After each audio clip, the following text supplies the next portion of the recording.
부활절 아침이니까 예수님께서 부활하셨습니다. 우리 다시 한번 서로 고백해 보겠습니다.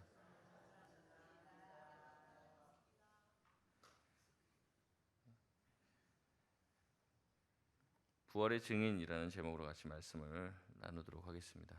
오늘 나가실 때 또 계란이랑 뭐 이런 간단하게 간식을 준비했으니까 나가시면서 또 같이 부활의 또 아침에 우리 서로 성도들과 같이 교제했으면 좋겠습니다.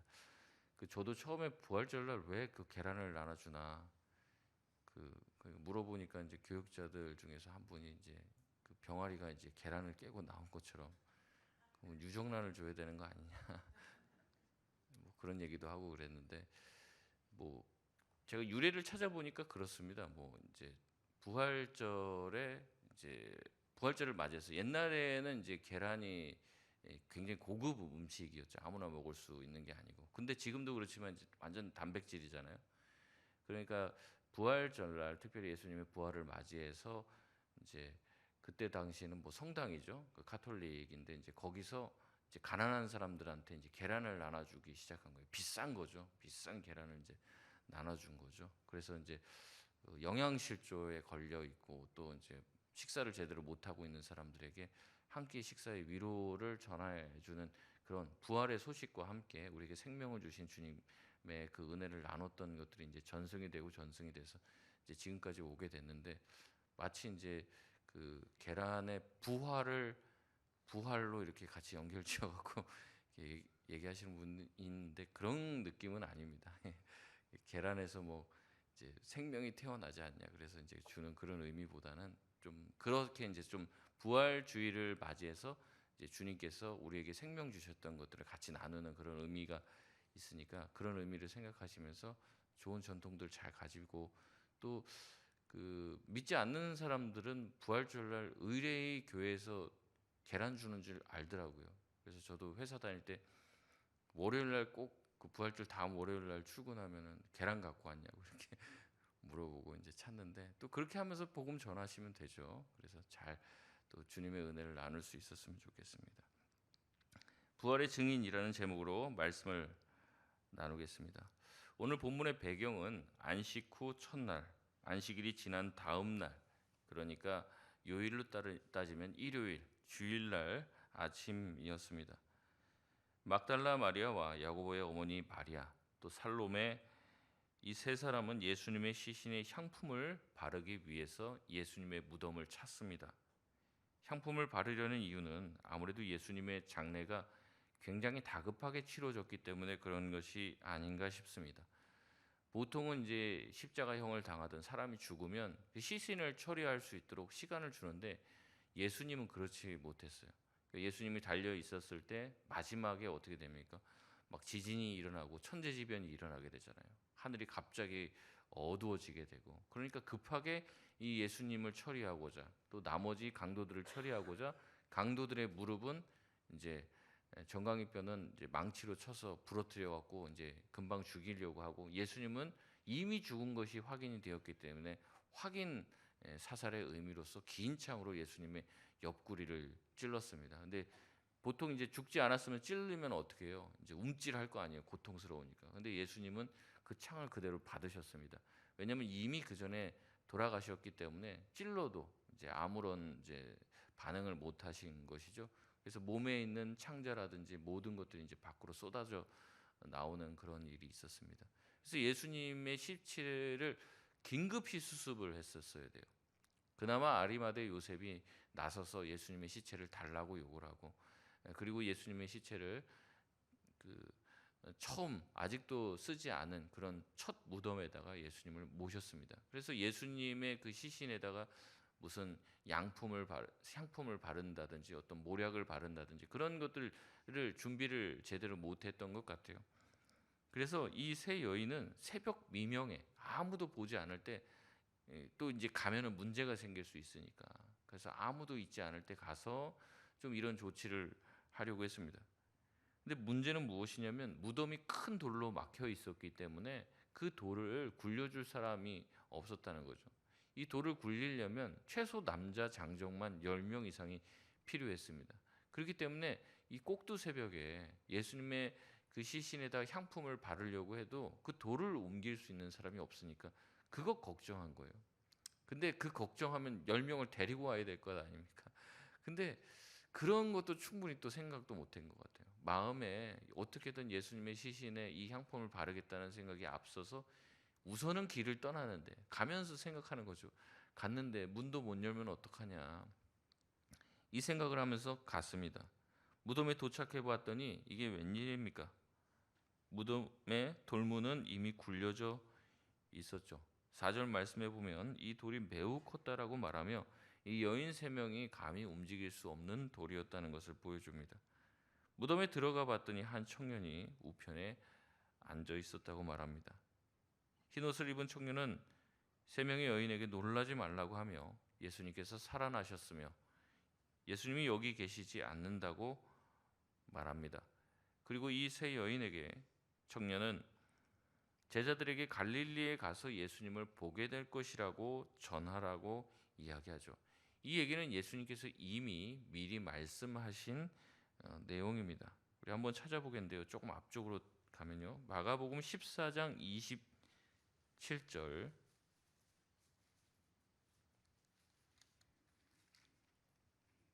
14장 27절 28절 말씀 우리 두 절인데요. 14장 27절 28절 말씀 우리 한번 같이 읽겠습니다. 시작. 예수께서 제자들에게 이르시되 너희가 다 나를 버리리라. 이는 기록된 바 내가 목자를 치리니 양들이 흩어지리라 하였음이니라. 그러나 내가 살아난 후에 너희보다 먼저 갈릴리로 가리라. 아멘.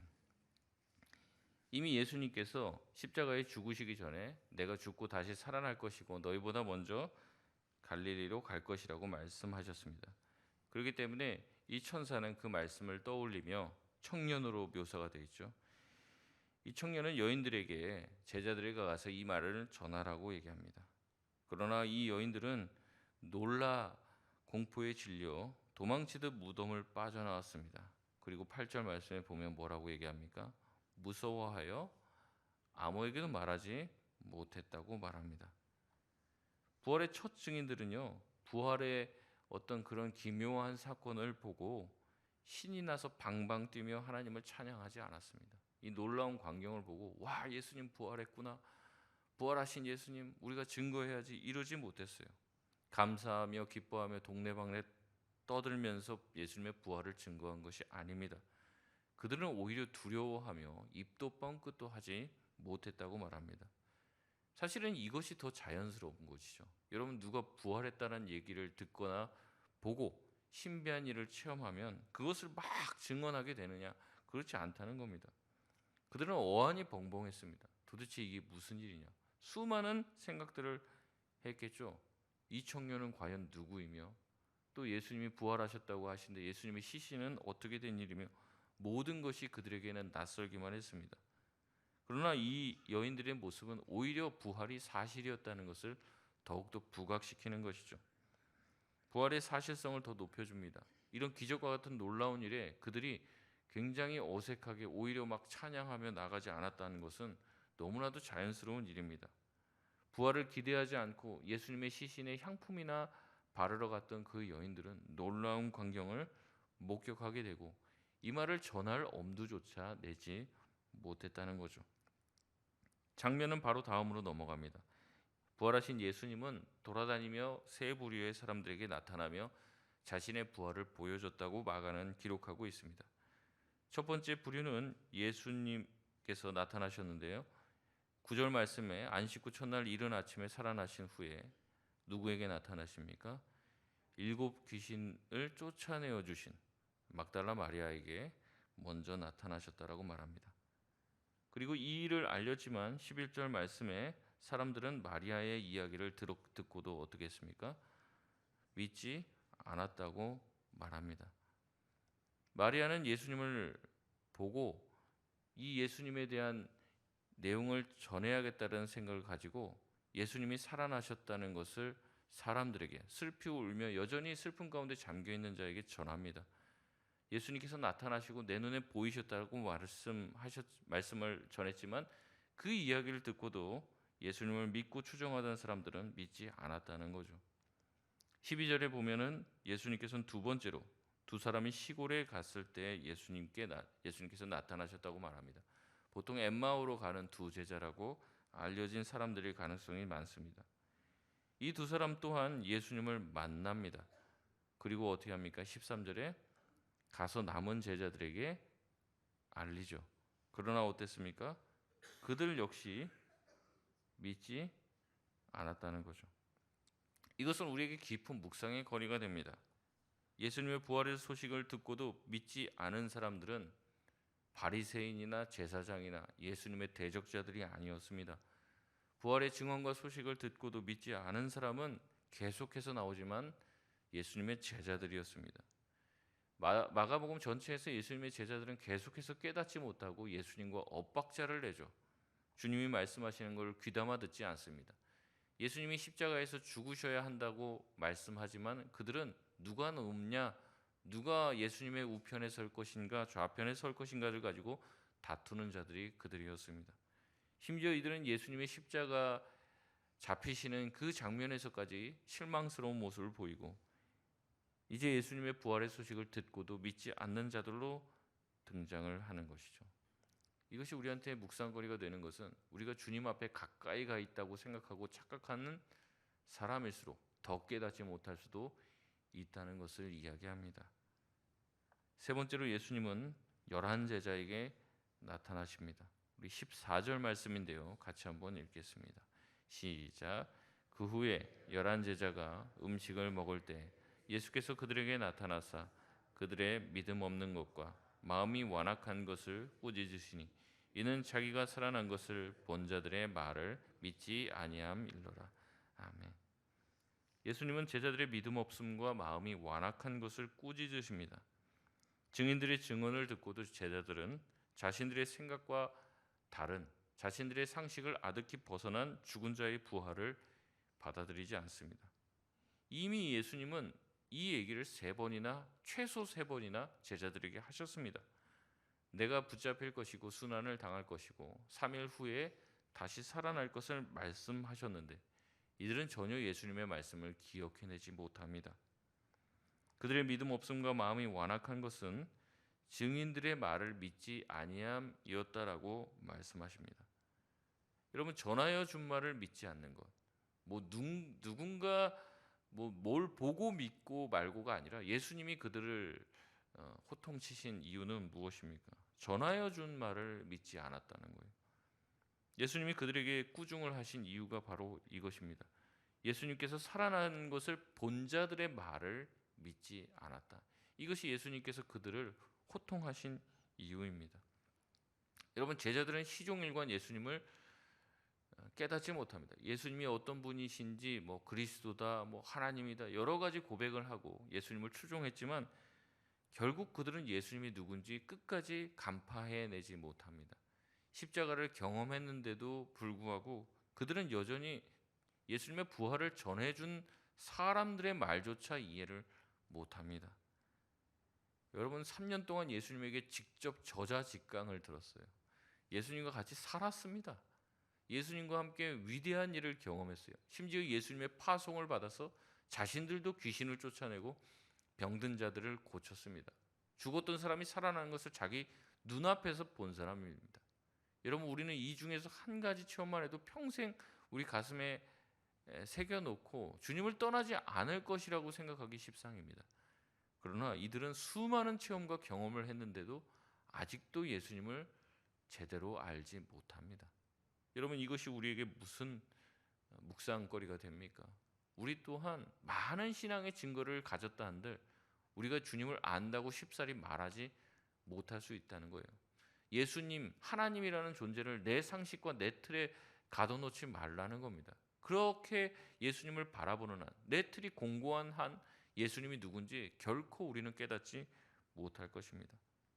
여러분, 예수님의 부활하신 소식을 이렇게 듣고도 깨닫지 못하는 제자들, 이들은 가망이 있는 사람입니까? 없는 사람입니까? 가망이 없는 사람들이죠. 마가는 그걸 얘기하고 있는 겁니다. 이 제자들 3년 동안 배워도 아무짝에도 쓸모가 없는 사람들이에요. 형편없는 사람입니다. 여러분 그래도 교회 한 3년 꾸준히 다녔다고 생각하면 그래도 믿음 있는 사람이죠. 뭐 새벽기도 뭐 각종 집회에 빠지지 않고 열심하게 나왔어요. 일주일에 한 번 교회 나오는 게 아니에요. 모든 집회 다뭐 새벽기도 뭐 수요예배 뭐 모든 거에 다 나왔어요. 한 번도 빠진 적이 없이 나왔다고만 해보십시오. 3년 동안. 그래도 대단하다고 우리가 생각할 거예요. 근데 예수님이랑 3년이랑 같이 있었어요. 같이 동고동락을 했습니다. 그러면 어느 정도의 일정 수준에는 도달해야 될 것이라고 생각하는 게 상식이죠. 서당계도 3년이면 어떻습니까? 풍어를 읊는다고 얘기를 하는데 이 제자들은 전혀 소망이 없어 보입니다. 예수님이 기껏 3년 동안 데리고 한 일이 이것이라면 예수님은 잘못 가르친 것일 가능성이 높죠. 낙제도 이런 낙제가 없습니다.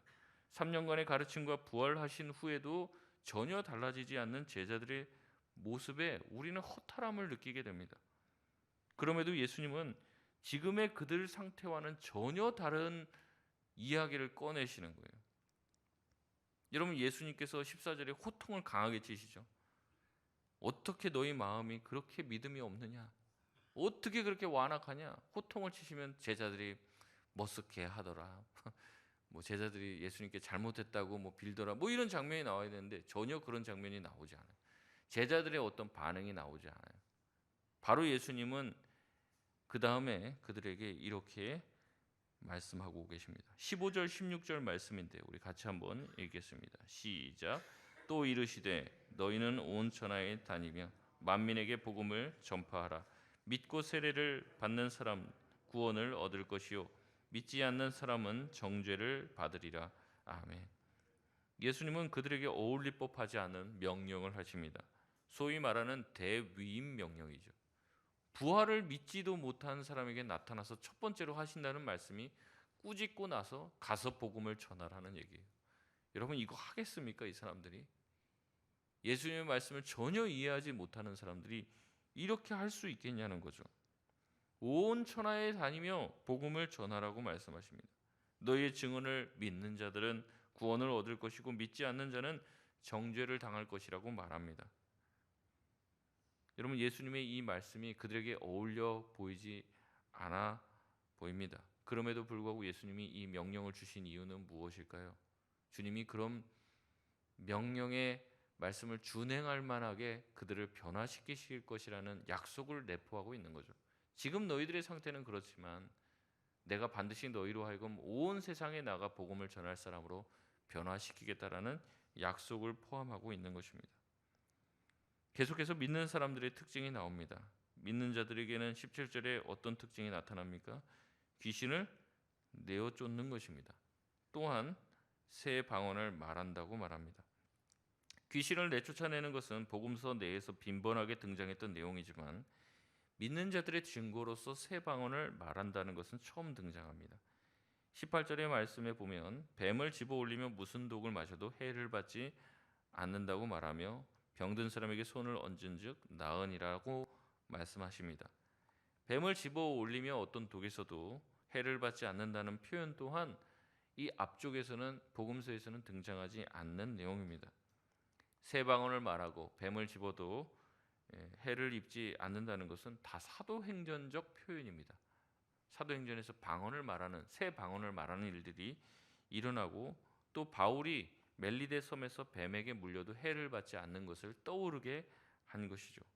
방언과 뱀 모두 사도행전적 표적을 보여주며 이제 앞으로는 제자들이 또 믿는 자들이 이렇게 놀라운 자신의 믿음을 실제로 증명하는 일들을 표적을 펼쳐 보이리라고 말씀하시는 것입니다. 예수님께서는 이 모든 말씀을 하시고 하늘로 승천하십니다. 승천 자체는 하나님의 보좌 우편에 앉으심을 상징하는 것이죠. 이 모습을 본 제자들은 이제 어떻게 합니까? 예수님의 말씀처럼 복음을 두루 전하러 길을 떠납니다. 20절 말씀 우리 같이 한번 읽겠습니다. 시작. 제자들이 나가 두루 전파할세 주께서 함께 역사하사 그 따르는 표적으로 말씀을 확실히 증언하시니라. 아멘. 주님의 함께 하심으로 역사가 많이 나타나고 표적이 드러나 말씀이 확실함이 증거가 됩니다. 결국 마가는 마가복음을 통해 우리에게 믿는 자들이 부활의 증인이 되어야 함을 역설하고 있습니다. 온 땅에 우리가 복음 전하라고 촉구하고 있습니다. 그러나 우리에게 복음 전하라는 이야기를 누군가 하게 되면 우리는 무슨 얘기를 합니까? 내가 아직 입술이 둔해서, 내가 아직 못 배워갖고, 내가 더 깨닫지 못해서. 근데 여러분 보시란 말이죠. 이 제자들의 예수님의 부활을 목격한 이 제자보다는 저희가 조금 낫잖아요.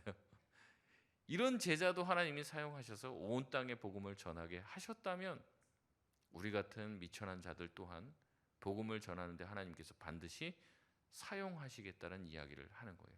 너희의 부족함을 자꾸만 내세우고 내가 이렇게 부족하다고 나는 쓰임 못 받는다고 내가 더 배워야 되고 더 준비가 돼야 된다고 우리는 자꾸 얘기를 하고 변명을 하는데 제자들을 보란 말이에요. 제자들은 더 한심스럽지 않냐고.